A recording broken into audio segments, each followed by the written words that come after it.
तो कैसे हो दोस्तों, आई होप सभी लोग बढ़िया होंगे। तो ये हमारा लेक्चर 3 है, किसमें हमारा टारगेट है 80/2025 और हम यहाँ पे फिजिक्स को कवर कर रहे हैं। ठीक है, ऑलरेडी 2 लेक्चर्स हो गए हैं, तो आज 3rd लेक्चर है और तुम विश्वास नहीं मानोगे, ऑलमोस्ट इन 3 वीडियोस के अंदर पूरी एक किताब कंप्लीट कर चुके हैं। ठीक है, तो तुम लोगों ने लास्ट की वीडियोस देखी है, उससे अच्छा फीडबैक मिल रहा है, इसलिए मैं कंटिन्यू करूंगा जब तक पूरा हमारा कंप्लीट नहीं हो जाएगा। 14 डेज के अंदर हमारा कंप्लीट हो जाएगा, जिसके अंदर से ऑलरेडी 2 तो कंप्लीट हो चुके हैं, तो 12 डेज रह गए हैं। तो अप टू 17 जून तक हमारा पूरा फिजिक्स कंप्लीट हो जाएगा। ठीक है, तो आज स्टार्ट करते हैं। आज हम स्टार्ट करते हैं एनर्जी, पावर, ठीक है, और वर्क से। तो वर्क क्या होता है, ठीक है, तो मैं बेसिकली वही चीज़ मैं बता रहा हूँ जो एग्जाम में डायरेक्टली पूछी जाएंगी, तुम्हें इससे अलग कुछ भी पढ़ने की जरूरत नहीं है। ठीक है, और तुम पूछ रहे थे क्वेश्चंस वगैरह, तो देखो क्वेश्चंस मैं बीच में भी सॉल्व करवा रहा हूँ। ठीक है, इनसे अलग नहीं आते हैं क्वेश्चंस। बाकी तुम साथ साथ टेक्स्ट बुक के अंदर भी लगा सकते हो अपने, ठीक है, मतलब प्रीवियस ईयर वगैरह, तो तुम्हें पता लग जाए किस तरह के क्वेश्चन पूछे जा रहे हैं। वैसे मैं यहाँ पे वही सब करा रहा हूँ जैसे क्वेश्चन पूछे जा रहे हैं। तो वर्क से स्टार्ट करते हैं। सबसे पहले तुम्हें स्केलर प्रोडक्ट में पता होना चाहिए किस तरह से होता है। कोई भी एक हमारा ए और बी वेक्टर है। ए है हमारा x1 आई कैप प्लस y1 जे कैप प्लस z1 के कैप, और ये हमारा बी है x2 आई कैप प्लस y2 जे कैप, और यहाँ पे हो गया z2 के कैप। ठीक है, अब तुम्हें इनका स्केलर प्रोडक्ट करना है। तो a डॉट बी वो सिंपली होता है हमारा x1 x2 plus y1 y2 plus z1 z2, और ये हमारा स्केलर प्रोडक्ट होता है। ठीक है, तो जो वैल्यू निकल के आ रही है वो स्केलर ही होती है। तो एक तरह से तुम इसे ऐसे भी देख सकते हो, ये a है, ये b है। तो a और b का जब तुम डॉट प्रोडक्ट करते हो तो ये सिंपली क्या होता है, इसका प्रोजेक्शन कैसे निकालोगे, a cos थीटा। तो a cos theta multiplies b का मैग्नीट्यूड, तो वो मल्टीप्लाई होती है। ठीक है, तो इसे ही बोलते हैं हम स्केलर प्रोडक्ट। तो ऐसे डायरेक्ट तुम्हें वैल्यू मिल जाती है। अब तुमसे अगर ये थीटा निकालने को पूछ लिया जाए तो कैसे निकालोगे, तो a dot B equal to होता है, जो मैं बता रहा हूँ बस इतना तुम्हें याद रखना है, a का मैग्नीट्यूड, b का मैग्नीट्यूड और cos थीटा। तो यहाँ से cos थीटा कितना हो जाएगा, a dot B divide by a magnitude b magnitude. ठीक है, तो हमारा cos थीटा सिंपली ये है। तो इससे ही क्वेश्चन पूछा जाएगा। अब हम इसे क्यों पढ़ रहे हैं स्केलर प्रोडक्ट को, क्योंकि जो वर्क होता है ना उसके अंदर सिंपली क्या होता है, फोर्स होती है और डिस्प्लेसमेंट होती है। डीएल से दिखा लो या फिर बोल देते हैं एक्स बोल देते हैं। ठीक है, डिस्प्लेसमेंट एक्स। तो वर्क जो होता है हमारा सिंपली वो एफ डॉट एक्स होता है। ठीक है, तुम्हें बस डॉट प्रोडक्ट करना है डिस्प्लेसमेंट का और फोर्स का। तो तुम्हें क्या मिल जाएगा, वर्क मिल जाएगा। वर्क क्या है, स्केलर क्वांटिटी है जिसकी यूनिट होती है जूल। ठीक है, एनर्जी जूल सब सेम चीज है। ठीक है, तो तुम्हें ये यहाँ पे मिल जाएगा। अब देखो ऐसे तुम देख सकते हो, जैसे कोई ये ऑब्जेक्ट है, ठीक है, इसका मास m है और इस पे कुछ फोर्स लग रही है इस डायरेक्शन में और डिस्प्लेसमेंट हो रही है इस डायरेक्शन में। ठीक है, और ये एंगल है यहाँ पे इनके बीच में थीटा। ठीक है, तो तुम्हें ये टोटल वर्क कैसे मिलेगा, एफ डॉट एक्स करोगे तो एफ एक्स कॉस थीटा, ये फॉर्मूला तुम यूज करोगे, तुम्हें वर्क डन की वैल्यू मिल जाएगी। तो यहाँ पे बहुत सारी चीजें हो सकती हैं। ये एफ अगर यहाँ से परपेंडिकुलर होता तो थीटा 90 हो जाता, तो वर्क क्या हो जाता, 0 हो जाता। वहीं अगर ये फोर्स पीछे को लग रही होती, डिस्प्लेसमेंट आगे को हो रही होती, तो वर्क नेगेटिव हो जाता। तो वर्क पॉजिटिव भी हो सकता है, वर्क नेगेटिव भी हो सकता है। और कितनी ही फोर्स लगा लो, अगर डिस्प्लेसमेंट नहीं हो रही है तो वर्क 0 होता है। ठीक है, तो बेसिकली तुम्हें ये चीज पता होनी चाहिए। और एक और चीज है, वर्क एनर्जी थ्योरम क्या होती है, तो वो तुम डायरेक्टली यूज करोगे बहुत ज्यादा। मतलब कोई भी एक ऑब्जेक्ट है, वो यहाँ से यहाँ तक मूव करा, तो उसकी जो काइनेटिक एनर्जी चेंज हुई, ठीक है, काइनेटिक एनर्जी होती है हाफ एम वी स्क्वायर, जो स्पीड है यहाँ पे।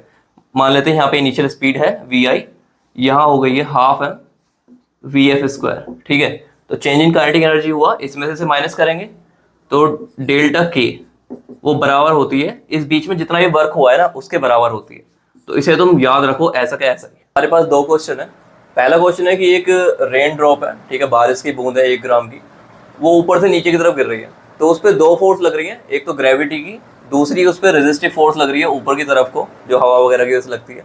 तो हमसे पूछा है, मतलब पहले बताया है कि इसकी जो स्पीड है इनिशियली 0 है और जब ये ग्राउंड को हिट करेगी तो 50 मीटर पर सेकंड हो जाएगी। ठीक है, तो हमसे पूछा है कि ग्रेविटी ने इस पर कितना वर्क किया वो बताओ, और रजिस्ट्री फोर्स जो ऊपर को लग रही है उन्होंने कितना वर्क किया वो बताओ। ठीक है, तो मैंने तुम्हें अभी बताया जो हमारी वर्क एनर्जी थ्योरम है वो कहती है change in kinetic energy equal to total work done. तो काइनेटिक एनर्जी में कितना चेंज हुआ, 1/2 m V F square minus initial kinetic energy क्या है 0, क्योंकि स्पीड 0 है, ये टोटल वर्क डन के बराबर है। तो work done by gravity plus work done by resistive force. ठीक है, तो हाफ m VF है हमारा 50 और ग्रेविटी से कितना वर्क हुआ, फोर्स मल्टीप्लाई डिस्प्लेसमेंट, ठीक है। तो फोर्स कितनी लग रही है ग्रेविटी की, mg, और डिस्प्लेसमेंट कितनी हुई h, 1 किलोमीटर, तो ये हो जाएगी mgh, ठीक है। प्लस ये हमें निकाल लिया, इसका हमें नेचर नहीं पता इसलिए हम निकाल नहीं सकते, तो इसे x मान लेते हैं, ठीक है। तो हमें m भी पता है, g भी पता है, हमें हाइट भी पता है, ठीक है। तो ग्रेविटी से तो सिंपली ये वर्क होगा, और जब सेकंड क्वेश्चन पूछा रेजिस्टिव से वर्क कितना होगा, तो x equal to this minus this, ठीक है। तो तुम्हें ये याद रखना है बेसिकली कि change in kinetic energy equal to total work done, ठीक है। तो change in kinetic energy equal to total work done, ठीक है। अगर यहाँ पे कोई रेजिस्टिव फोर्स नहीं होती, ठीक है, वैक्यूम होता, तो सिंपली यहाँ पे ये हो जाता, ठीक है। तो बस ये वर्क एनर्जी थ्योरम तुम्हें कहती है और इससे तुम सॉल्व कर सकते हो बहुत सारे प्रॉब्लम बन सकती हैं, तो डायरेक्टली इसे यूज करके तुम कर सकते हो। काइनेटिक एनर्जी का चेंज निकालो, वर्क डन के बराबर रख दो। दूसरा क्वेश्चन है हमारे पास, ये एक गाड़ी है, इसने ब्रेक लगाए और ब्रेक लगाने के बाद 10 मीटर तक घिसटती हुई चली गई, ठीक है। तो इस टाइम पे जब ये घिसटती हुई जा रही थी, ठीक है, स्किडिंग बोलते हैं, तो रोड ने इसके ऊपर जो फोर्स लगाई वो 200 न्यूटन थी, ठीक है। तो हमसे पूछा है कि रोड ने इस पे कितना वर्क किया, ठीक है। तो देखो फोर्स लग रही है इस डायरेक्शन में, डिस्प्लेसमेंट हो रही है इस डायरेक्शन में, तो एंगल कितना है पाई, ठीक है। वर्क डन में अभी मैंने तुम्हें क्या बताया, एफ डी कॉस थीटा, तो फोर्स है 200, डी है हमारा कितनी 10 मीटर, और कोस पाई की वैल्यू होती है -1, तो हो जाएगी -2000 न्यूटन इतना, ठीक है। सॉरी यहाँ पे जूल आ जाएगा, तो -2000 जूल वर्क हुआ जो रोड ने इस पे किया। अब तुमसे पूछा जाए कि गाड़ी ने इस रोड पे वर्क कितना किया, ये ट्रिकी क्वेश्चन होता है। गाड़ी ने इस रोड पे कितना वर्क किया, तो वो होगा 0, क्योंकि रोड के अंदर कोई डिस्प्लेसमेंट नहीं हुई है, ठीक है। तो डिस्प्लेसमेंट होना जरूरी है वर्क के लिए। जो जिस तरह के क्वेश्चन पूछ सकते हैं उसके अंदर एक ये भी है, ठीक है। ग्राफ तुम्हें दिया हुआ होगा, ठीक है, एफ है इस तरफ है, मतलब वाई एक्सिस पे हमारी फोर्स है और एक्स एक्सिस पे हमारी डिस्प्लेसमेंट है, ठीक है। और कोई मतलब एक वुमन है, उसने एक बॉक्स को स्लाइड कर रही हो, ठीक है। तो उसने 10 मीटर तक तो 100 न्यूटन की फोर्स लगाई, उसके बाद उसकी फोर्स लीनियरली डिक्रीज हुई 50 न्यूटन तक, ठीक है। उसने 20 मीटर तक जब उसे ऐसे घसीटा, तो अब टोटल वर्क कितना हुआ, ठीक है। तो वर्क हमारा अभी मैंने बताया एफ डी एक्स होता है, और यहाँ तुम देखोगे कि जो इसका एरिया है वो इससे ही आ रहा है, ठीक है। तो तुम्हें सिंपली बस एरिया निकाल देना है, तुम्हें वर्क डन मिल जाएगा, एरिया निकाल देना, वर्क डन मिल जाएगा, ठीक है। तो एरिया क्या होगा, इस जो हमारी ये हमारा बनेगा, ठीक है, रेक्टेंगल टाइप, और दूसरा हमारा ये हमारा क्या है, ट्रेपेजियम टाइप, ठीक है। तो इन दोनों का एरिया हम ऐड कर देंगे तो हमें क्या मिल जाएगा, वर्क डन मिल जाएगा। यहाँ 100 है, मल्टीप्लाई 10 हो जाएगा, तो हो गया 1000 जूल यहाँ तक। और इसके अंदर क्या है, ट्रेपेजियम का तुम्हें फॉर्मूला पता होना चाहिए, half sum of parallel sides this plus this, तो ये हमारी 100 प्लस 50 मल्टीप्लाई दिस हाइट, तो ये 10 है, तो ये एक वर्क आ जाएगा, ये एक वर्क आ जाएगा, तो इन दोनों को ऐड कर दोगे तो टोटल वर्क तुम्हें मिल जाएगा, ठीक है। अब इस टाइम पे तुमसे बोल दे कि जब वो बॉक्स को स्लाइड कर रही थी तो 50 न्यूटन की फोर्स लग रही थी कॉन्स्टेंटली, ठीक है। तो फ्रिक्शनल फोर्स ने कितना वर्क किया, तो वो नेगेटिव फोर्स है, तो यहाँ पे कहीं पे आएगी -50 न्यूटन की कांस्टेंट फोर्स लग रही है, तो उसका ग्राफ कुछ ऐसे आएगा, ठीक है। तो ये कांस्टेंट फोर्स है, तो यहाँ का एरिया क्या होगा, ये वाला 50 मल्टीप्लाई 20, 0 0 5 to 10, और ये माइनस नेगेटिव वर्क डन होगा -1000 जूल का, ठीक है। तो इस तरह से तुम्हें ग्राफ रीड करना आना चाहिए, इस पे क्वेश्चन आ जाता है, ठीक है। बाकी अगर तुम्हें एक और चीज़ हो सकती है कि फोर्स वेरिएबल हो, ठीक है, कांस्टेंट फोर्स नहीं है, यहाँ पे ऐसा कुछ है, ये एफ है, ये डिस्प्लेसमेंट है, और फोर्स ऐसे कुछ है, मतलब डिस्प्लेसमेंट के साथ फोर्स चेंज हो रही है, कि नॉर्मली कांस्टेंट नहीं रहती है, ठीक है। और तुमसे पूछा जाए कि यहाँ x1 से x2 तक जाने में कितना वर्क हुआ, ठीक है, तो तुम कैसे निकालोगे। फोर्स का फंक्शन तुम्हें गिवन है, मान लो कुछ भी गिवन है, kx गिवन है, ठीक है। तो तुम कैसे निकालोगे, सिंपली तुम्हें इंटीग्रेशन करना है एफ डी एक्स, और इंटीग्रेशन कहाँ से, x1 से x2 तक, ठीक है। फोर्स की वैल्यू रखोगे यहाँ पे kx आ जाएगा, मान लो kx dx, तो हो जाएगा kx²/2। उसके बाद बस तुम्हें सिंपल इंटीग्रेशन करना है और तुम्हें क्या मिल जाएगा, वर्क मिल जाएगा, ठीक है। तो ये ग्राफ से जैसा क्वेश्चन बन सकता है वो ये जो हमारा टॉपिक है वो है कंजर्वेटिव फोर्सेस, ठीक है। इसके ऊपर बहुत क्वेश्चन आ जाते हैं, तो तुम्हें पता होना चाहिए व्हाट आर कंजर्वेटिव फोर्सेस। देखो फोर्स कई तरह की होती हैं, जैसे हमारी फ्रिक्शनल फोर्स होती है, ग्रेविटेशन फोर्स होती है, स्प्रिंग फोर्स होती है, बहुत सारी तरीके की फोर्स है। तो उसके अंदर कंजर्वेटिव फोर्सेस कौन सी होती हैं, जिसके अंदर मैकेनिकल एनर्जी,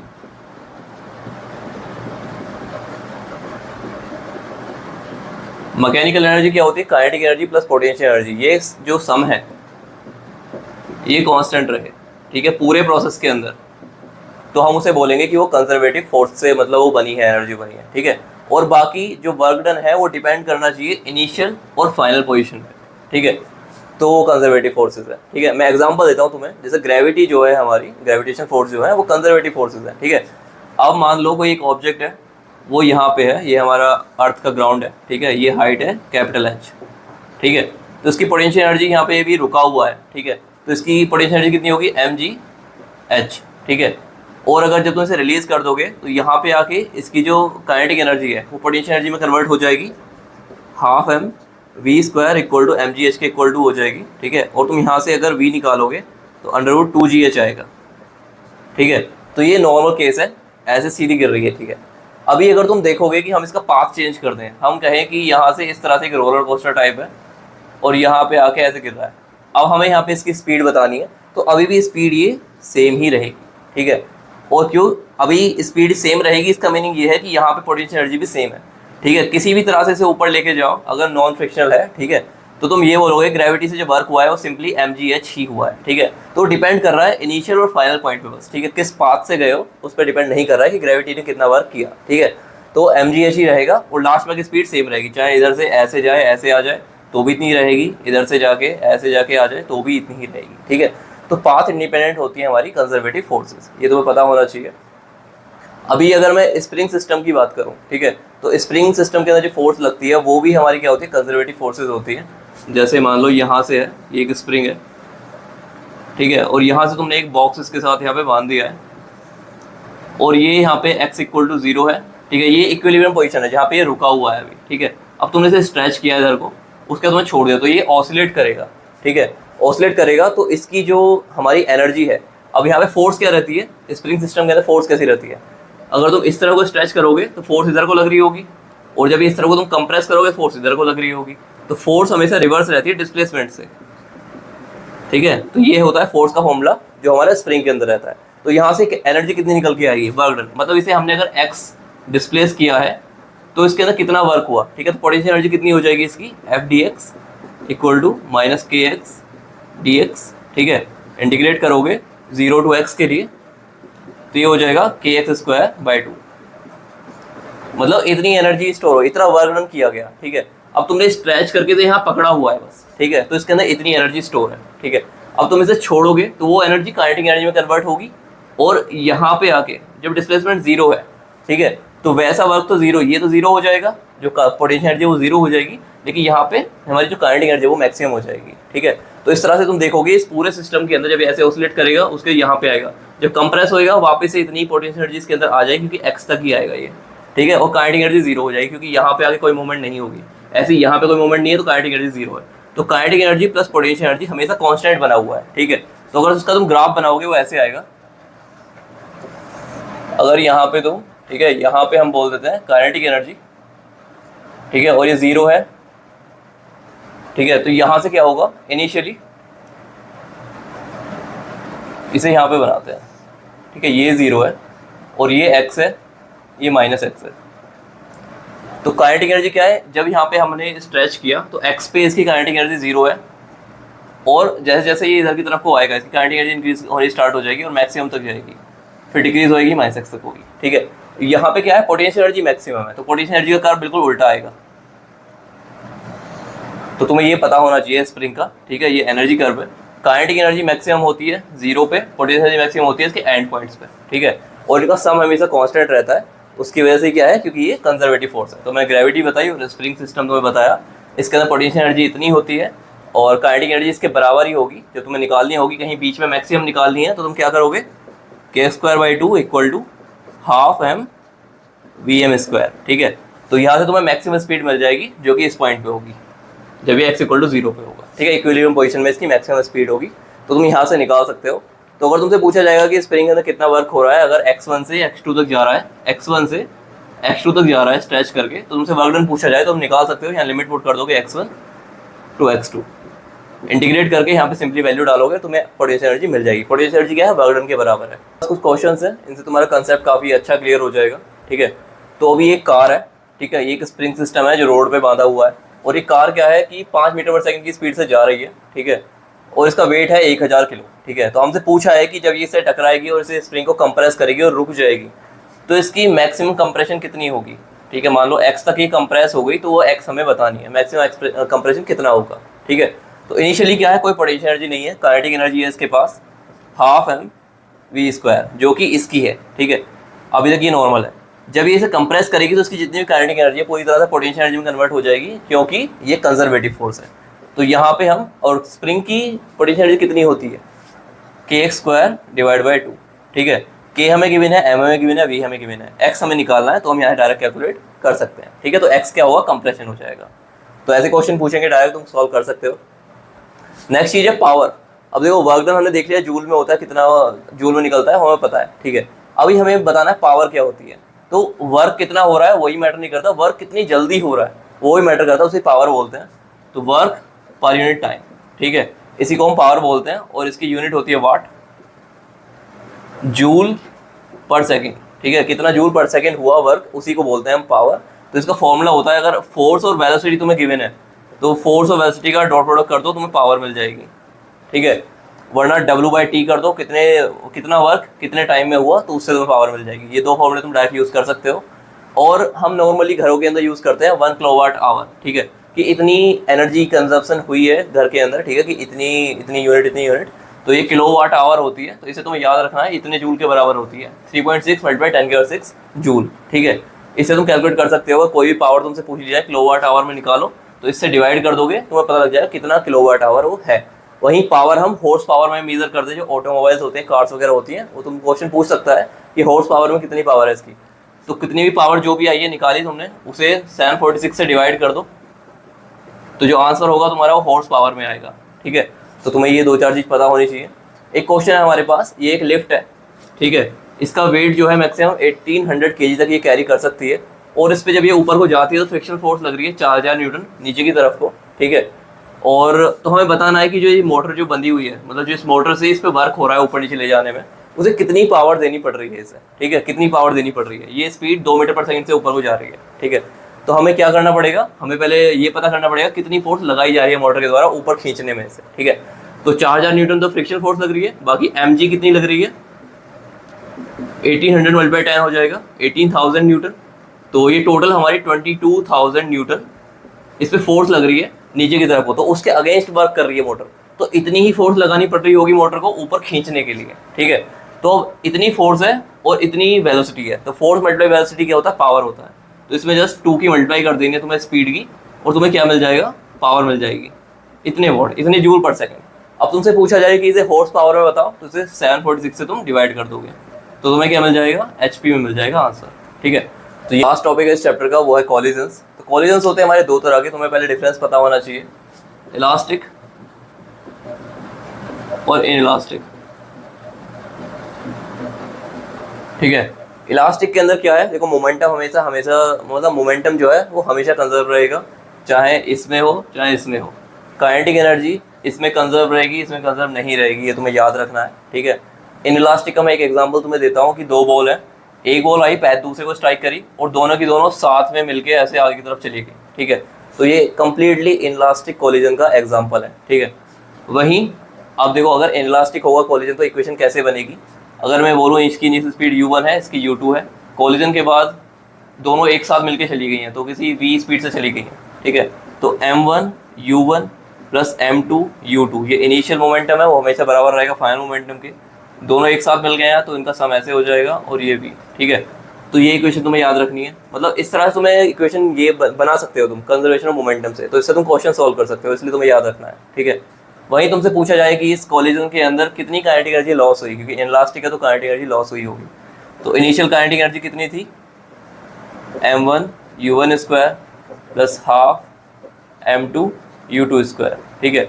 ये इनिशियल काइनेटिक एनर्जी थी, माइनस फाइनल काइनेटिक एनर्जी इसकी कितनी हो गई, ½ m1 प्लस m2 v², ठीक है। तो ये हमें तुम्हें क्या दे देगा, काइनेटिक एनर्जी का डिफरेंस दे देगा, ठीक है। तुम डायरेक्ट यूज़ कर सकते हो। अब इलास्टिक के अंदर अगर हम आ जाएं तो उसके अंदर हम 2 इक्वेशन लगा सकते हैं, m1 u1 plus m2 u2 equal to m1 v1 plus m2 v2, ठीक है। ये तो कंजर्वेशन ऑफ मोमेंटम से हो गया। दूसरा, हमारी काइनेटिक एनर्जी भी कंजर्व है, तो ½ m1 u1² plus half m2 u2 square half m1 v1 square plus half m2 v2 square. ठीक है, तो ये दो इक्वेशन तुम लगा सकते हो इलास्टिक कॉलिजन के अंदर, ये इलास्टिक के अंदर होगा। ठीक है, अभी अगर ये तो वन डायमेंशन के अंदर है, अगर तुमसे टू डायमेंशन में पूछ लिया जाए, ठीक है, ये स्ट्राइक करिए और उसके बाद इस तरह से चली गई बॉल्स। ठीक है, एक इधर चला गई, एक इधर चली गई। ठीक है, यहाँ पे इसने बनाया θ1 एंगल, इसने बनाया θ2 एंगल। ठीक है, तो अभी क्या होगा, तो देखो लीनियर मोमेंटम भी कंजर्व रहता है, एक्स डायरेक्शन मोमेंटम जितना था बाद में भी उतना ही रहेगा। ठीक है, और वाई डायरेक्शन में इनिशियली जितना था बाद में भी उतना ही रहेगा, तो इनिशियली बस एक्स के अंदर ही है। ठीक है, तो यहाँ पे क्या होगा, m1 u1 plus m2 u2, ये इनिशियल मोमेंटम है, ये बराबर होगा हमारा, अब ये v1 में जा रहा है तो v1 cos θ1 m1 v1 cos θ1 plus m2 v2 cos θ2। ये x डायरेक्शन में मोमेंटम इनिशियली इतना था, वो बराबर है बाद में x डायरेक्शन में कितना है, इसका ये वाला कंपोनेंट और इसका ये वाला कंपोनेंट, तो इसके बराबर है। ठीक है, एक इक्वेशन ये हो गई। y कंपोनेंट में इनिशियली 0 था और बाद में कितना हो गया, m1, ये v1 है तो इसका ये वाला कंपोनेंट होगा इस डायरेक्शन में v1 sin θ1 प्लस अभी इसका दूसरा कंपोनेंट है इस डायरेक्शन में, तो ये नेगेटिव हो गया। ठीक है, तो यहाँ पे आ जाएगा माइनस m2 v2 sin θ2। ठीक है, तो ये दो इक्वेशन बनेंगी टू डायमेंशन के अंदर, तो तुम इन्हें सॉल्व करोगे और तुम्हें कुछ भी एक चीज़ पूछी होगी तो तुम निकाल सकते हो। ठीक है, बाकी चीज़ें गिवन होंगी। वहीं एक और चीज़ तुम्हें याद रखनी है, अगर ये बोले कि मास सेम है, ठीक है, मास सेम है और इस तरह से जा रहे हैं, तो ये θ1 प्लस θ2 तुम्हें 90 के इक्वल रखने हैं।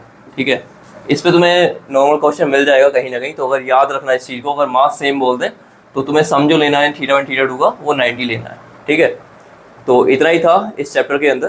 तो चलिए नेक्स्ट स्टार्ट करते हैं। तो देखिए रोटेशन मोशन के अंदर हमें सबसे पहले पता होना चाहिए रोटेशन क्या होता है। ठीक है, तो बेसिक सा कंसेप्ट है, कोई भी एक एक्सेस है उसके अराउंड कोई भी चीज़ घूम रही है।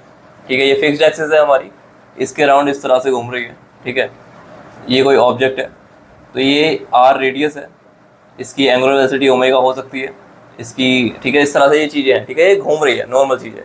तो अभी इसके अंदर चीज़ें कैसे डिफाइन होंगी, मतलब हमने लीनियर मोशन पढ़ा है जिसके अंदर हमने डिस्प्लेसमेंट पढ़ी है, वेलोसिटी पढ़ी है, acceleration, mass, force, work, kinetic energy, momentum, linear momentum, ये सब हमने पढ़ी है, पावर वगैरह। तो ये सब रोटेशन मोशन में भी सेम एनालॉजी इनकी बैठ जाती है। ठीक है, तो ये सबसे पहले टेबल मैंने इसीलिए बनाई है ताकि तुम्हें चीज़ों का आइडिया लग जाए किस तरह से तुम याद रख सकते हो। ठीक है, बिल्कुल रिलेट करके तुम्हें सारे फॉर्मूले याद रहेंगे। डिस्प्लेसमेंट होती है यहाँ पे लीनियर मोशन के अंदर, एंगुलर के अंदर थीटा होता है। जैसे अगर तुम आगे चल रहे हो तो डिस्प्लेसमेंट हो रही है, यहाँ पे घूम रहे हो तो डी थीटा हो रहा है। ठीक है, डिस्प्लेसमेंट। यहाँ पे हमारी वेलोसिटी है dx/dt, यहाँ पे है एंगुलर वेलोसिटी डी थीटा/dt। ठीक है, ओमेगा से हम दिखाते हैं। यहाँ पे एक्सेलरेशन है, जिस हिसाब से स्पीड बढ़ रही है dv/dt। यहाँ पे जिस हिसाब से एंगुलर वेलोसिटी बढ़ रही है वो होता है हमारा एंगुलर एक्सेलरेशन dω/dt। जब हम सीधे चलते हैं तो हमारे पास मास होता है जो इनर्शिया दिखाता है हमारा। इस तरह से कोई चीज़ घूम रही है तो उसका मोमेंट ऑफ इनर्शिया होता है। ठीक है, उसे हम आई से दिखाते हैं। तो ये भी वैसा ही है, जैसे मास होता है वो इनर्शिया होता है, मतलब रेजिस्ट करता है उसका मोशन चेंज होने से ऑब्जेक्ट का। ठीक है, ऐसे ही ये रेजिस्ट करता है उसका जो स्टेट बना हुआ है रोटेशन में उसे चेंज होने से। ठीक है, यहाँ पे हम लीनियरली चलते तो फोर्स होती है। ठीक है, मास मल्टीप्लाई एक्सेलरेशन। यहाँ पे क्या होती है, यहाँ टॉर्क होती है। अब देखो मास को हमने आई से दिखाया तो यहाँ आई लिख दो, और यहाँ एक्सेलरेशन है तो यहाँ पे अल्फा लिख दो। ठीक है, तो ऐसे याद रख सकते हो तुम, torque equal to I alpha. यहाँ पे वर्क डन होता है फोर्स मल्टीप्लाई डिस्प्लेसमेंट, यहाँ पे होता है फोर्स की जगह टॉर्क बताइए हमने और डिस्प्लेसमेंट है डी थीटा, तो ऐसे डायरेक्ट याद रख सकते हो।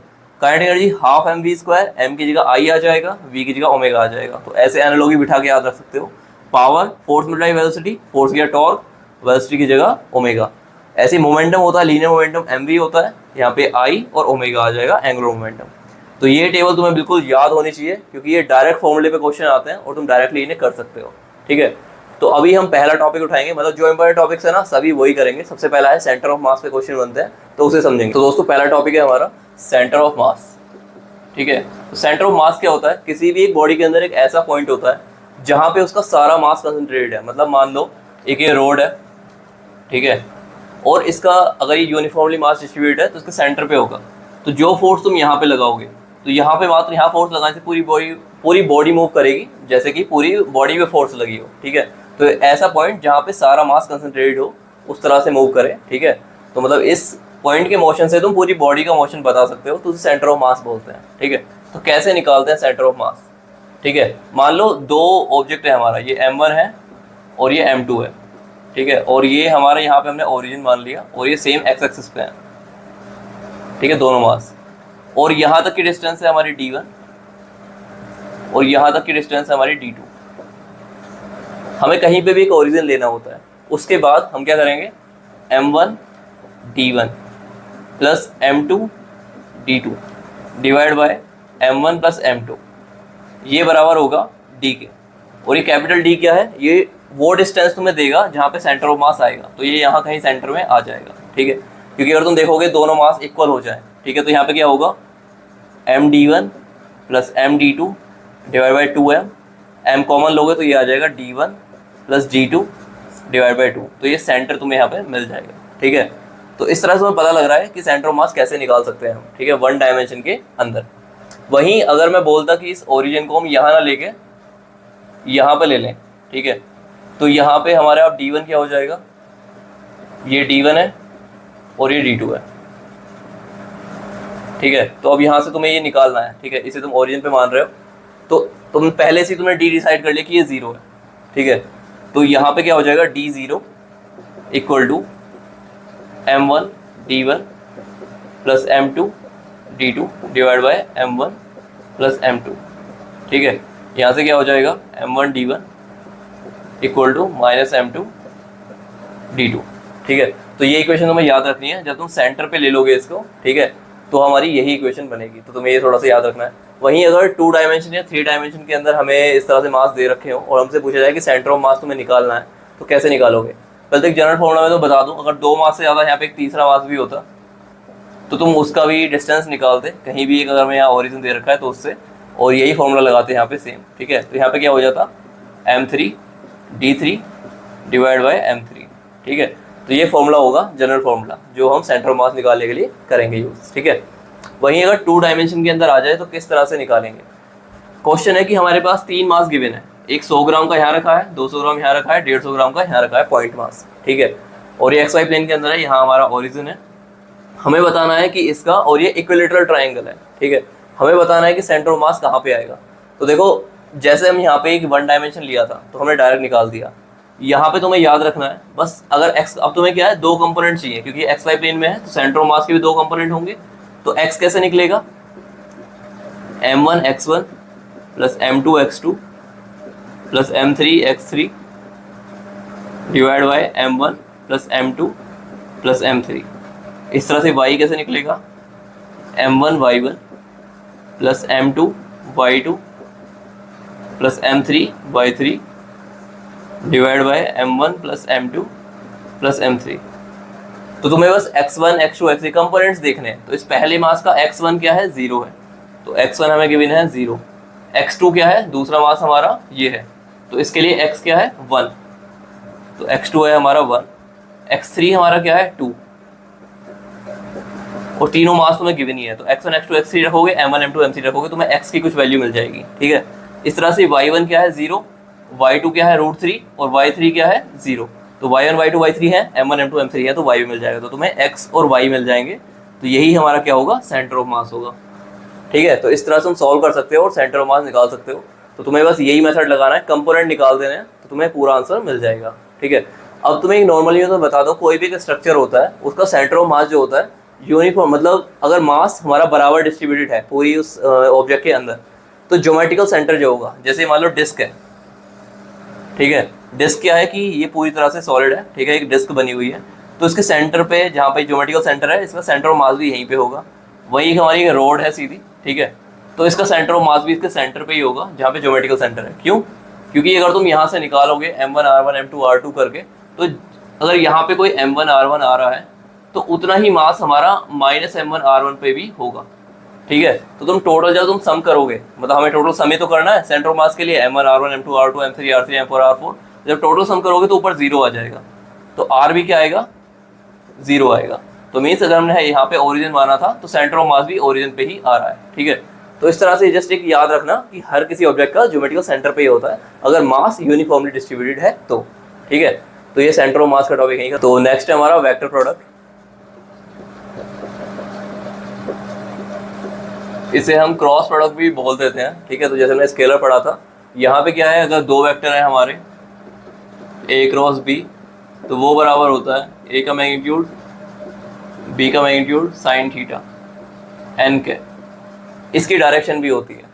और ये है क्या, देखो, अगर कोई एक वेक्टर है ए और ये बी वेक्टर है बी, इसके बीच में है थीटा एंगल, ठीक है। तो तुम्हें ए क्रॉस बी निकालना है, ठीक है। ए क्रॉस बी निकालना है, डायरेक्शन कैसे निकालोगे, right hand screw rule. Right hand लो और जहां से जिस तरफ को ए से बी की तरफ रोटेट करना है, तुम्हें ए क्रॉस बी करना है, तो ए से बी की तरफ रोटेट करो। थंब तुम्हें डायरेक्शन देगा कि किस डायरेक्शन में इस ए क्रॉस बी की डायरेक्शन होगी। तो invert the board, inside the board perpendicular, इन दोनों के परपेंडिकुलर होगी डायरेक्शन और अंदर की तरफ होगी बोर्ड के, ठीक है, ए क्रॉस बी। अगर बी क्रॉस ए करोगे तो आउटवर्ड हो जाएगी, ठीक है। तो राइट हैंड थंब रूल तुम्हें याद रखना है, उससे तुम्हें डायरेक्शन मिलेगी। थीटा का तुम यहाँ से यूज कर लोगे। तो ये होता है हमारा क्रॉस प्रोडक्ट। और अगर तुम्हें वैल्यू निकालनी हो, अगर तुम्हें ए गिवन है x1 i cap plus y1 j cap plus z1 k cap, और b गिवन है x2 i cap plus y2 j cap plus z2 k cap, तो a क्रॉस b डायरेक्ट कैसे निकलेगा, i j k, ठीक है। यहाँ लिखना है x1 y1 z1 x2 y2 z2। इसे जब तुम सॉल्व करोगे तो तुम्हें a क्रॉस भी मिल जाएगा, एक वेक्टर मिलेगा, क्योंकि ये वेक्टर ही है, इसकी डायरेक्शन क्या होगी, n कैप होगी, ठीक है। तो अभी हम ये क्यों पढ़ रहे हैं, ठीक है। एक नॉर्मल और चीज़ मैं बताता हूँ, अगर 3D के अंदर तुम कभी भी x y z तुम्हें लिखने हैं तो किस तरह से होते हैं। ये अगर तुम्हें x डायरेक्शन ली है, ये y ली है, तो ये z होगी हमेशा, ठीक है। इसका रूल कैसे याद रखना है, देखो, x क्रॉस y, ठीक है, i क्रॉस j हमेशा तुम्हें k देगा, ठीक है। तो इस तरह से ही होता है x y k, कभी भी ऐसा नहीं होता कि y तुम इधर कर दोगे x y z, ठीक है, ऐसा नहीं होता। तो ये नोटेशन याद रखो, ये स्टैंडर्ड है, x क्रॉस y तुम्हें z ही देगा। तो इस तरह से हमेशा इसे ये लिखना है, ठीक है। ये फिगर बनाने का तरीका है। अभी मैं तुम्हें बताता हूँ कि ये हमने क्यों यूज़ किया, वेक्टर प्रोडक्ट। तो हमें टॉर्क के बारे में पता है, जैसे हमने फोर्स देखा वैसे ही होती है टॉर्क रोटेशन के अंदर। फोर्स से कोई चीज़ आगे बढ़ती है, टॉर्क से कोई चीज़ घूमती है, ठीक है। अब मान लो मैं तुम्हें एक एग्जांपल देता हूँ, ये एक गेट है, ठीक है, किसी के भी घर का गेट हो सकता है, ठीक है। ये गेट है, गेट ही है। अभी इसे तुम्हें रोटेट कराना है, ठीक है, बाहर की तरफ खोलना है या इस तरफ खोलना है, पुश करना है, ठीक है। अब गेट को पुश करना है, तो पुश करने के लिए अभी बहुत सारे तरीके हैं। फोर्स तुम बहुत तरह से लगा सकते हो, ठीक है। मतलब फोर्स मैं ऐसे भी लगा सकता हूँ, गेट ऐसे खोलना है, मैं फोर्स ऐसे लगा रहा हूँ, तो वो घूमेगा थोड़ी, नहीं घूमेगा। वो कब घूमेगा, जब इस पे ऐसे परपेंडिकुलर फोर्स लगेगी या किसी ऐसे एंगल पे फोर्स लगेगी, ठीक है। तो देखो अब यहाँ पे टॉर्क क्या है, टॉर्क का फॉर्मूला है R क्रॉस F, ठीक है। अगर फोर्स मैं ऐसे लगा रहा हूँ तो R की डायरेक्शन, अगर कोई एक पॉइंट है जिसमें मैं फोर्स लगा रहा हूँ, तो R की डायरेक्शन भी इस तरफ है और फोर्स भी मैं इधर कोई लगा रहा हूँ, तो एंगल कितना है, 0। तो टॉर्क क्या होगा, साइन 0 0 हो जाएगी, तो टॉर्क 0 लगी। तो देखा, ऐसे धक्का देने से कोई गेट अंदर की तरफ खुल रहा है, मैं ऐसे धक्का दे रहा हूँ तो वो खुलेगा नहीं कभी भी, ठीक है। तो टॉर्क 0 है, इसलिए कोई रोटेशन नहीं हुआ। जैसे जैसे मैं अगर परपेंडिकुलरली ऐसे लगाऊंगा तो R और F के बीच में थीटा है 90, तो ये ए बी हो जाएगा सिंपली। तो मैक्सिमम फोर्स लगे, मैक्सिमम टॉर्क लगेगी, तो रोटेशन बिल्कुल हो जाएगा। और किस पे डिपेंड कर रहा है कि अभी अगर मैं पास से लगाऊं, यहाँ बीच में से फोर्स लगाऊं, तो ये R क्या है, कम हो जाएगा। तो R कम हो जाएगा तो टॉर्क कम लगेगी, तो ज़्यादा मेहनत लगानी पड़ेगी। जितनी ज़्यादा R होगी और जितनी ज़्यादा फोर्स होगी, उस पर डिपेंड करेगा कि रोटेशन कितना अच्छा होगा, ठीक है। तो ऐसे तुम टॉर्क को डिफाइन कर सकते हो, R क्रॉस F। तो इसकी डायरेक्शन जो होती है परपेंडिकुलर होती है रोटेशन की। R इधर है, F इधर है, तो R क्रॉस F ये हमें परपेंडिकुलर डायरेक्शन देगा टॉर्क की, ठीक है। तो आई होप तुम्हें ये टॉर्क समझ में आ गई होगी।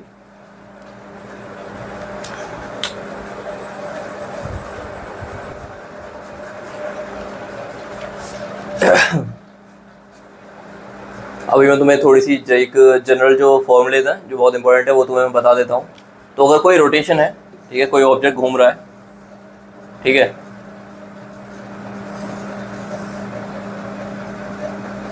कोई पार्टिकल घूम रहा है जो ओमेगा एंगुलर वेलोसिटी से घूम रहा है, इसकी लीनियर वेलोसिटी v है, ठीक है, ये इसके टेंजेंशियल है, ठीक है। तो एक फॉर्मूला है हमारा v equal to omega r, मतलब r ओमेगा, तुमने अभी रोटेशन मोशन में पढ़ा था, v equal to r omega कुछ पढ़ा था, तो वो स्केलर था, ठीक है। अभी यहाँ पे क्या है, जो हमारी v है वो भी वेक्टर है और ओमेगा वो भी वेक्टर है, तो v का फॉर्मूला होता है ओमेगा क्रॉस r, ठीक है। अगर तुम्हें रोटेशनल मोशन में पूछा जाएगा, ओमेगा गिवन होगी, आर गिवन होगा, पोजीशन वेक्टर गिवन होगा और वी पूछा जाएगा, तो तुम ऐसे निकालोगे, ठीक है। और ओमेगा की डायरेक्शन होती है परपेंडिकुलर, ठीक है, मतलब जो रोटेशन है तो एक्सिस के अलॉन्ग होगी, और ये हमारा आर है, ये हमारा वी है। वी जो है टेंजेंशियल है, आर बाहर की तरफ है, तो आर और वी के परपेंडिकुलर होगी हमारी ओमेगा, ठीक है। ओमेगा क्रॉस आर तुम देख सकते हो, इस तरह से करोगे तो टेंजेंशियल तुम्हें डायरेक्शन मिल जाएगी। तो ये तुम्हें चीज़ें थोड़ी याद रखनी है। जैसे फोर्स हमने पढ़ी थी, rate of change of momentum होती है, ऐसी ही हमारी जो टॉर्क होती है वो rate of change of angular momentum होती है, ठीक है। अगर नेट फोर्स 0 हो जाए तो मोमेंटम कंजर्व रहता है, वहीं अगर एक्सटर्नल टॉर्क 0 हो जाए तो एंगुलर मोमेंटम कंजर्व रहता है, ठीक है। तो ये दो चीज़ हो गई। अगर तुमसे मतलब कुछ भी पूछा जाए, ओमेगा गिवन है, आर गिवन है, तो इस फॉर्मूले के अंदर रखोगे और तुम वैल्यू निकाल दोगे। वहीं जैसे लीनियर मोमेंटम का हमारे पास फॉर्मूला था, अगर तुमसे एंगुलर मोमेंटम का फॉर्मूला पूछा जाए तो एल होता है आर क्रॉस पी। पी क्या है? लीनियर मोमेंटम है। तो अगर पी और आर वेक्टर तुम्हें गिवन है तो तुम एल कैलकुलेट कर सकते हो, ठीक है। ये डायरेक्ट क्वेश्चन आएगा, वेक्टर गिवन होंगे, तुम्हें बस क्रॉस प्रोडक्ट करना होगा और तुम्हें आंसर मिल जाएगा, ठीक है। एक और क्वेश्चन होता है जो लीवर के ऊपर आता है। ये हमारा लीवर है, ठीक है, ये हमारा फलक्रम है, यहाँ पे बैलेंस्ड है, ठीक है। मतलब ये रहता है ना, बल्ली ऐसे करते हैं तो मतलब बैलेंस करने के लिए कितनी फोर्स लगानी पड़ेगी कि ये उठ जाए, ठीक है। तो मान लो यहाँ पे कोई वेट है, ठीक है, बहुत सारा वेट है, ठीक है, तो इसे बोलते हैं लोड, ठीक है, हमने लोड बोल दिया। और ये D1 लेंथ है, ये लोड आर्म है। अब यहाँ पे हम इसे उठाने के लिए फोर्स लगा रहे हैं, ठीक है, तो ये एफर्ट है। और ये मान लो D2 डिस्टेंस है, तो ये एफर्ट आर्म है, ठीक है। तो एक हम यहाँ पे लगाएंगे, F1 बोल देते हैं इसे, सॉरी इसे F2 बोलते हैं, और यहाँ पे लग रही है F1। तो अब जब ये बिल्कुल इक्विलिब्रियम कंडीशन में होगा तो मतलब ये कहीं से हिल नहीं रहा, बिल्कुल नेट बैलेंस हो जाएगा। तो बैलेंस कंडीशन में क्या होगा, ये वाली जो हमारी टॉर्क है ये बराबर होगी उसके, ठीक है, नेट टॉर्क 0 होगी, तभी तो रोटेशन इक्विलिब्रियम बनेगा। तो F1 D1 minus F2 D2 equal to 0 होगा, जब भी तो होगा ये चीज़ इक्विलिब्रियम। अब यहाँ पे क्या करोगे, F1 D1 equal to F2 D2, ठीक है। इस इक्वेशन में बहुत सारे क्वेश्चन बन जाएंगे कि कितनी इतना वेट है और ये इतनी डिस्टेंस पे है तो D2 क्या होनी चाहिए, इतनी फोर्स लगा रहे हैं तो ये क्या होनी चाहिए। तो इन चारों में तो कुछ भी एक वेरिएबल होगा और तुमसे डायरेक्ट पूछ लिया जाएगा, तो तुमसे सॉल्व कर सकते हो। यहाँ पे अगर मैं इसे कर दूँ F1 बाय F2 तो ये होता है D2 ओवर D1, ठीक है, ये तुम्हें याद रखना है। और एक इसके अंदर होता है मैकेनिकल एडवांटेज, ठीक है, मतलब तुम्हें कम से कम फोर्स लगानी पड़ेगी यहाँ पे। तो ये F1 ओवर F2 जो रेशियो है इसी को बोलते हैं मैकेनिकल एडवांटेज, ठीक है। मतलब बहुत ज़्यादा वेट के लिए जितनी ज़्यादा तुम इसे D2 को बढ़ाते चले जाओगे उतना ही ये चीज़ जो है F2 कम होती जाएगी, उतनी कम फोर्स लगानी पड़ेगी। तो F1 ओवर F2 के रेशियो को बोलते हैं हम मैकेनिकल एडवांटेज। तो अगर ये टर्म आ जाए तो तुम्हें पता होना चाहिए, बाकी तो ये इक्वेशन से ही डायरेक्ट क्वेश्चन बनेंगे और तुम सॉल्व कर सकते हो। तो दोस्तों बहुत ज़्यादा इंपॉर्टेंट टॉपिक है, इससे बहुत क्वेश्चन बनते हैं। तो ये है हमारा मोमेंट ऑफ इनर्शिया। तो मोमेंट ऑफ इनर्शिया क्या होता है, तो देखो कोई भी एक एक्सिस है उसके अराउंड कोई भी चीज़ घूम रही है, ठीक है। मान लो दो ऑब्जेक्ट घूम रहे हैं, कि ये घूम रहा है और एक ये घूम रहा है, इसका मास m1 है, इसका मास m2 है, और इसकी सेंटर से डिस्टेंस इसकी r1 है, और ये भी r ही रहेगी क्योंकि सर्कुलर घूम रहे हैं, ठीक है, ये भी r ही है। तो इसका टोटल मोमेंट ऑफ इनर्शिया क्या होगा, तो m1 r² plus m2 r², ठीक है, ये टोटल इसका मोमेंट ऑफ इनर्शिया होगा। इसे तुम ऐसे ही लिख सकते हो m1 प्लस m2 r²। अगर ये मास सेम है, मतलब मास अगर हम इनकी रेडियस सेम है तो तुम ऐसे लिख सकते हो। अगर ये पूरे के पूरी इस पूरी लाइन पे ही ये मास आ जाए तो m1 plus m2 plus m3 इस तरह से हो जाएगा, टोटल मास m मान लो इसका, तो m r²। तो अगर सारे पे मास आ जाएंगे तो एक रिंग बन जाएगी, रिंग टाइप स्ट्रक्चर। तो m r² क्या होता है, रिंग का ही होता है हमारा मोमेंट ऑफ इनर्शिया। इस तरह से तुम्हें इन सबके फॉर्मूले याद रखने हैं। अगर एक हमारी रोड है उसके बीच में एक ऐसे है और रोड ऐसे ऐसे घूम रही है, ठीक है, तो उसका मोमेंट ऑफ इनर्शिया होगा ml²/12। l क्या है, लेंथ है इसकी। वहीं अगर एक डिस्क है, ये रिंग थी जहाँ बीच से होलो रहता है, डिस्क क्या है, प्रॉपर जैसे वो सीढ़ी वाली होती है, तो उसके बीच में एक्सिस है, ऐसे रोटेट कर रही है, तो उसका क्या होगा, mr²/2 होगा। अगर ये हमारा होलो सिलेंडर है जिसके बीच में से एक्सिस पास है, उसके दोनों तरफ ऐसे घूम रही है, तो होलो के लिए mr² होगा और सॉलिड के लिए mr²/2 होगा। वहीं एक होलो स्फेयर है हमारा, ठीक, खाली स्फेयर हो ऐसे घूम रहा है गोल गोल, तो उसका 2/5 mr² होगा। सॉरी, होलो के लिए 2/3 और सॉलिड के लिए 2/5 mr² होगा। तो ये तुम्हें बिल्कुल रटे हुए होने चाहिए अच्छे से। बाकी अब तुमसे पूछ सकता है कि अब ये एक्सिस ऐसे है, अगर एक्सिस ऐसे हो जाए और ये इसके तरफ ऐसे घूम रहा है, मान लो ये है हमारा, पहले हमें गिवन है कि रिंग का इस तरह से ऐसे ऐसे घूम रही है, तो ये mr² है। अगर ये एक्सिस ऐसे हो जाए और इसकी तरफ ऐसे ऐसे घूमने लगे तो हमारा उसका क्या होगा मोमेंट ऑफ इनर्शिया, या फिर ऐसे कर दे तो क्या होगा। ठीक है, तो उसके लिए हम थ्योरम्स का यूज़ करते हैं। दो थ्योरम है हमारे पास जो तुम्हें पता होनी चाहिए। एक है परपेंडिकुलर एक्सिस थ्योरम। तो परपेंडिकुलर एक्सिस थ्योरम क्या कहती है? परपेंडिकुलर एक्सिस थ्योरम ये कहती है कि मोमेंट ऑफ इनर्शिया जो होगा परपेंडिकुलर एक्सिस के अलोंग, वो इक्वल टू होगा इस प्लेन के अंदर जो दो परपेंडिकुलर एक्सिस है, एक तो ये है और एक ये है, तो इनके अलोंग जो सम होगा वो बराबर होगा इस परपेंडिकुलर एक्सिस के। तो इसे अगर जेड बोल दूं तो आई जेड इक्वल टू होगा आई एक्स और आई वाई के।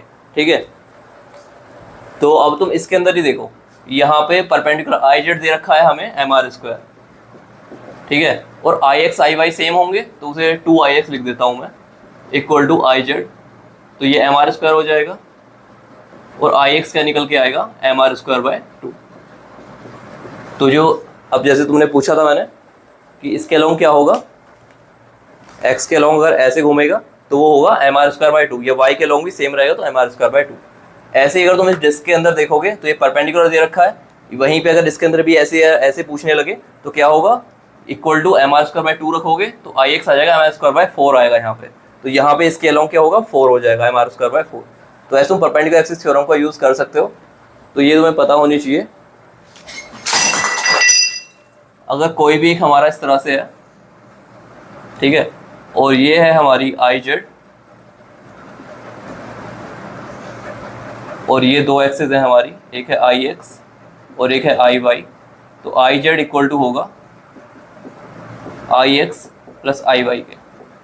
ठीक है, ये है परपेंडिकुलर एक्सिस थ्योरम, जहाँ पे ये जो जेड है ये सेंटर, जहाँ तीनों ये मिल रही हैं वो सेंटर ऑफ मास से पास होना चाहिए।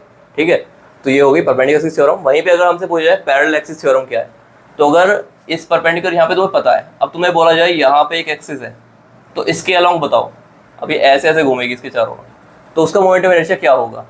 तो इसके लिए होता है कि आई इक्वल टू पहले सेंटर ऑफ मास से जो एक्सिस पास हो रही है उसका moment of inertia plus total मास और इनके बीच की डिस्टेंस का स्क्वायर, तो ये r² हो जाएगा। ठीक है, तो यहाँ सेंटर ऑफ मास से कितना है mr² प्लस mr², तो ये हो जाएगा 2mr²।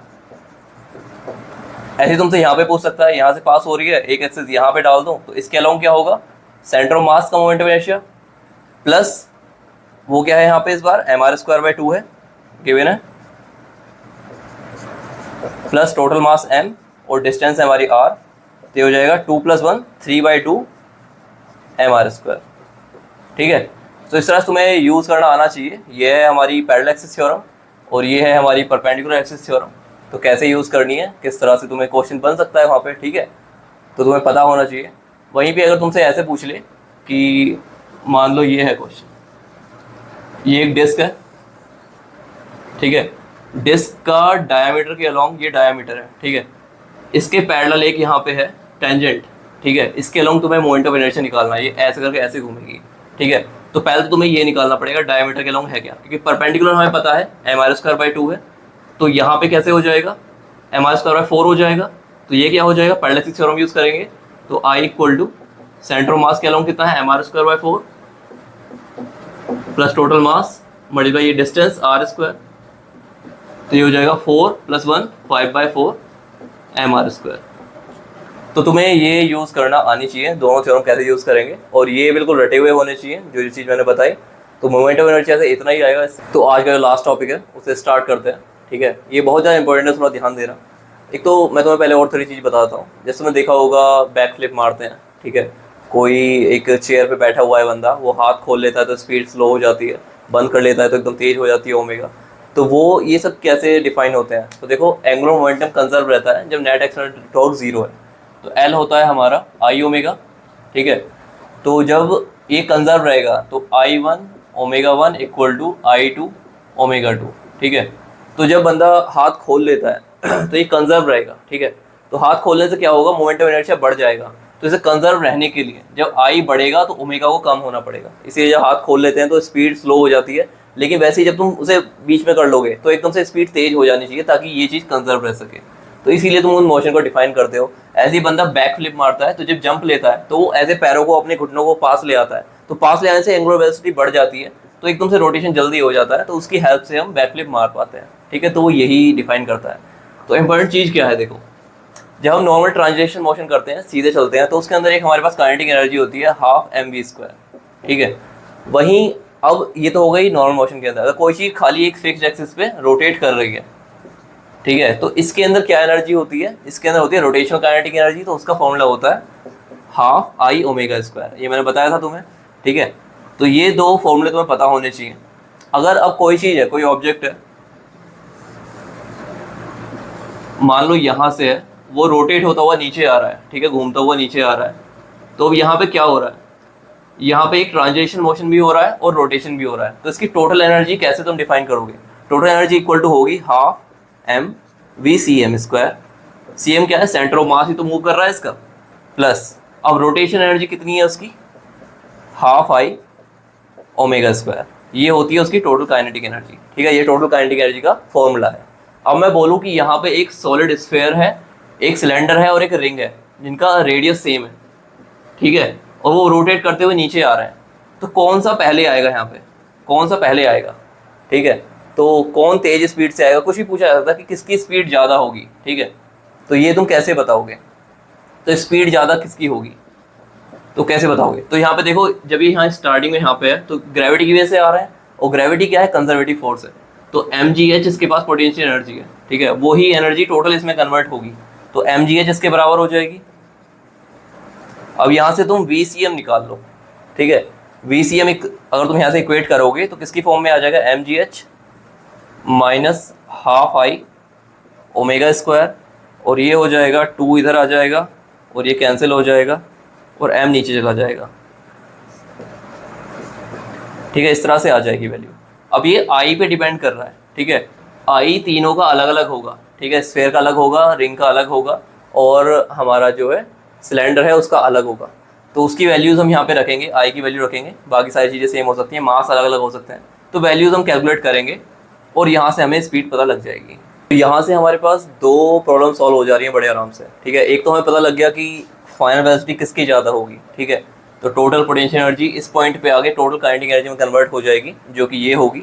इससे हमें फाइनल वेलोसिटी मिल जाएगी किसकी ज़्यादा है। ठीक है, तो देखो जिसकी स्पीड यहाँ पे जाके ज़्यादा हो गई, ठीक है, मतलब मान लो VF फाइनल जो है वो, मतलब तीनों चीज़ हैं, सॉलिड स्फीयर है, होलो स्फीयर है, रिंग है, तो जिसकी जितनी ज़्यादा स्पीड होगी, मतलब जिसकी सबसे ज़्यादा स्पीड होगी उसके लिए टाइम जो है उतना ही कम होगा। ठीक है, जिसकी इससे कम होगी, मान लो ये 1 है और इससे कम है इसकी, तो इसका डेल्टा T1 डेल्टा T2, और ये ज़्यादा है VF3, तो ये होगा डेल्टा T3। तो ये उतना ही, मतलब क्या होगा, कम होगा, जितनी स्पीड ज़्यादा उतना ही टाइम कम। ठीक है, तो जो ऑब्जेक्ट जितनी तेज़ स्पीड से आएगा उसे उतना ही कम टाइम लगेगा, तो वो पहले आएगा। ठीक है, तो जिसकी फाइनल वेलोसिटी ज़्यादा आएगी यहाँ से तीनों में, वो पहले आएगा यहाँ पे। ठीक है, तो इस तरह से तुम कैलकुलेट कर सकते हैं कि कौन सा पहले आएगा। तो हमारा चैप्टर खत्म हो गया, रोटेशन मोशन, और हमने वर्क एनर्जी भी कंप्लीट कर दिया, तो ऑलमोस्ट एक बुक कंप्लीट हो गई है। ठीक है, बाकी अभी 11 लेक्चर्स और रह रहे हैं, तो हम आसानी से कंप्लीट कर लेंगे सारे सिलेबस को। तो अगर तुम्हें ये चीज़ें समझ में आ रही हैं तो अपना फीडबैक दे सकते हो। तो इसी के साथ मिलेंगे कल को नेक्स्ट लेक्चर में। Thank you.